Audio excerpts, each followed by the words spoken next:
उत्तर प्रदेश के मुख्यमंत्री योगी आदित्यनाथ लखनऊ में बसपा के विधायक उमाशंकर सिंह के घर पहुंचे। उमाशंकर सिंह के निधन के बाद उन्होंने उमाशंकर सिंह को श्रद्धांजलि दी। तस्वीरों में आप देख सकते हैं योगी आदित्यनाथ आते हैं और उनके पार्थिव शरीर के पास जाकर उन्हें अपनी भावभीनी श्रद्धांजलि अर्पित करते हैं। इससे पहले सुबह सवेरे निधन की खबर मिलने के बाद मुख्यमंत्री योगी आदित्यनाथ ने अपने एक्स पर लिखा, जनपद बलिया के रचना विधानसभा क्षेत्र के माननीय विधायक श्री उमाशंकर जी का निधन अत्यंत दुखद है। विनम्र श्रद्धांजलि।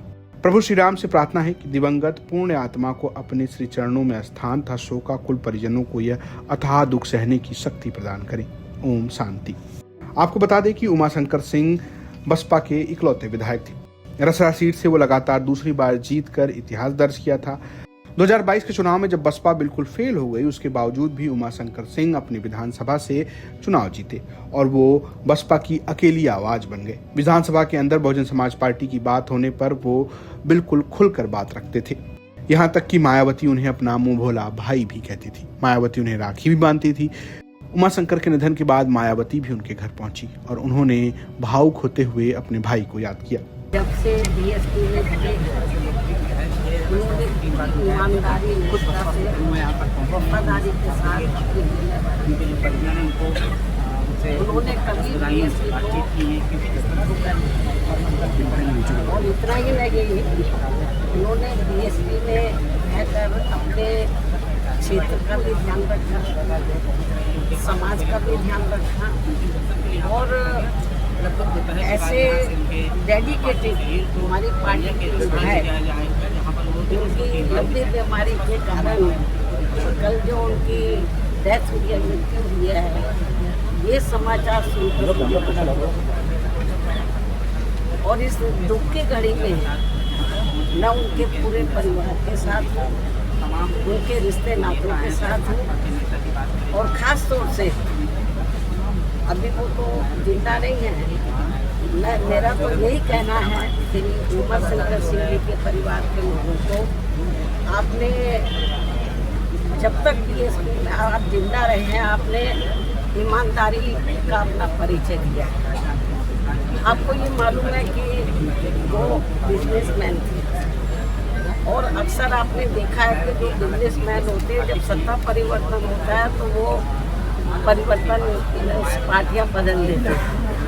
उतार चढ़ाव आए लेकिन उन्होंने पार्टी को धोखा नहीं और मुझे तो सही मायने में वो अपनी सगी बहन की तरह मानते थे।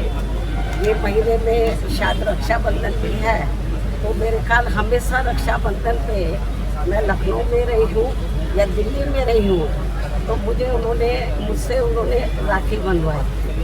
भाई तो बहुत बने, शुरू कास्ट को छोड़कर सब धोखा दे के चले गए, लेकिन इन्होंने धोखा नहीं दिया। और मैं आज ये कहना चाहती हूँ उनके परिवार के लोगों को, इस दुख की घड़ी में हमारी पार्टी उनके साथ है और उनका एक बेटा है, बेटी शादीशुदा और बेटा भी, सब मुझे बहुत आदर सम्मान देते हैं।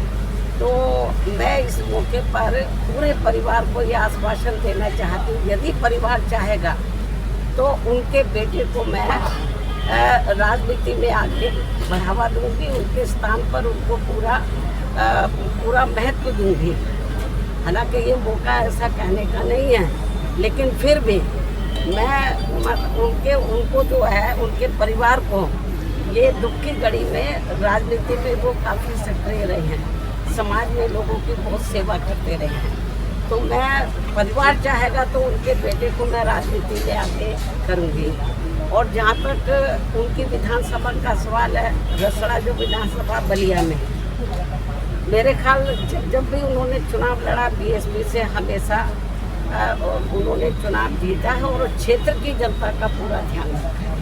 पूरे क्षेत्र में वो हर सुख की घड़ी में वहाँ की जनता के साथ है और हमेशा उन्होंने हर मामले में वहाँ की जनता का पूरा ध्यान रखा है।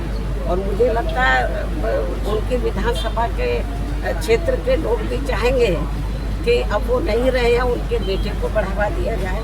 मैं पूरा जैसा परिवार चाहेगा उसके हिसाब से मैं उनको पूरा बढ़ावा दूंगी और उनका पूरा साथ दूंगी। मुझे मालूम है कि महिलाएं अंदर बहुत दुखी हैं उनकी बेटी, उनका बेटा, उनके मिसेज, मतलब रिश्ते नाते सब दुखी हैं। और जब कल मुझे ये सूचना मिली तो मैं भी काफ़ी दुखी थी। बीच में मैं एक बार देखने के लिए भी आई थी, तबीयत ज़्यादा ठीक नहीं थी, लेकिन वो इतना मुझे मानते थे अपनी रियल सिस्टर की तरह कि एक बार उनको लगा कि बहन जी को बहुत दिन हो गया देखे हुए, मुझे मिलना चाहिए। तो मैंने कहा कि आप बीमारी की हालत में क्यों आए, मैं आ जाती आपके घर में। वो मेरे घर पर मिलने के लिए, बीमारी की हालत में भी बोलते कि नहीं, मैं आई थी इधर मिलने के लिए, उनसे मिली थी, लेकिन उनको लगा कि भी बहन जी की याद आ रही है, आप बता देते मैं आ जाती। तो इसलिए मैं आपको ये बताना चाहती हूँ कि हमारी पार्टी को बड़ी क्षति हुई है, मतलब बहुत नुकसान हुआ है, और क्षेत्र की जनता को भी। तो इस मौके पर हम पूरे, हमारी पार्टी पूरे परिवार के साथ खड़ी है और पूरे परिवार का पूरा ध्यान रखेगी।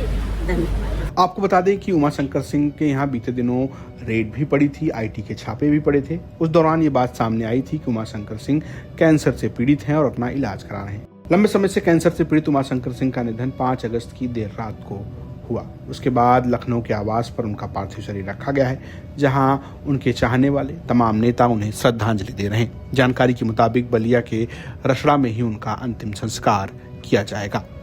लखनऊ से अंकित मिश्रा की रिपोर्ट, यूपी तक। पवन जी, एक बात होती है, क्या आपको कभी ऑफर नहीं आया बीजेपी की तरफ से? बहुत बार आया। आया। कैसा आया? आया। क्या ऑफर आया? आया, हमने बताया था राष्ट्रीय अध्यक्ष जी को। आया। किस तरह का ऑफर आया? मतलब सब आया, विधायक मंत्री सब आया। जानते हैं, ये भी घटना बता दें आपको, हम मेरे पिताजी, जैसे मैंने राजनीति शुरुआत की तो मेरे पिताजी कभी नहीं चाहते थे, लेकिन जब मैंने राजनीति में मैं प्रवेश कर गया, लखनऊ स्थित उपाध्यक्ष हो गया, तो ये भी बहुत महत्वपूर्ण घटना है। नेताजी का फैजाबाद आगमन था, तो मैंने कहा कि आपको मेरे घर चलना। कहे हाँ चलेंगे तुम्हारे घर। मैं जेल से छूट के आया था, वही मेरे ऊपर गैंगस्टर और सारे मुकदमे दर्ज हुए थे बहन जी की सरकार में, उसके बाद मैं छूट के आया था। तो मैंने कहा आपको मेरे घर चलना। कहे चलेंगे। नेताजी मेरे घर आए, अंगूरीबाग कॉलोनी में। मेरी माता जी ने खाना बनाया था। नेताजी ने, जो मेरी माता जी ने बनाया था, पूड़ी सब्जी, दही कचौड़ी, दही बड़ा जो था सब खाया। नेताजी ने बैठ के पूरा आराम से सब खाया, और खाने के बाद कहा कि और कुछ बना है। तो हमने मम्मी बुलाया अपनी माता जी को, तो उन्होंने पूछा क्या नाम है आपका? कहीं मेरा नाम गीता। कहीं बताइए कुछ और बना है? कहने जो बना था सब खिला दिया। फिर उन्होंने, मेरी माता जी ने कहा नेताजी से, ये पढ़ते लिखते नहीं है, क्या होगा इनका? नेताजी ने कहा पवन के कारण आज मुलायम सिंह यादव इस दरवाजे पर आए हैं, और देखना वो एक दिन वो भी आएगा। आज मेरे आने पे डीएम कप्तान बाहर खड़े हैं, एक दिन पवन भी आगे जाएगा, डीएम कप्तान भी बाहर खड़े होंगे, पवन बड़ा आदमी नेता बनेगा। और मुझे नेताजी ने बनाया, उस स्थान पे पहुंचाया। ऐसे थे धरती पुत्र मुलायम सिंह यादव जी। तो उसी दिन से मेरी माता पिता, मेरे पूरा परिवार का एक लगाव है नेताजी के परिवार से। जब ये सब बातें आई कुछ लोगों ने कि भाजपा वाजपा ये सब, तो मेरे पिताजी ने तुरंत मुझको फोन किया, कहा जीवन में भूल न करना, जीवन में गलती न करना। ये चीजें मेरे पिताजी ने बहुत सख्ती से मुझसे बात कही थी, मैं बहुत ईमानदारी से आपसे कह रहा हूं।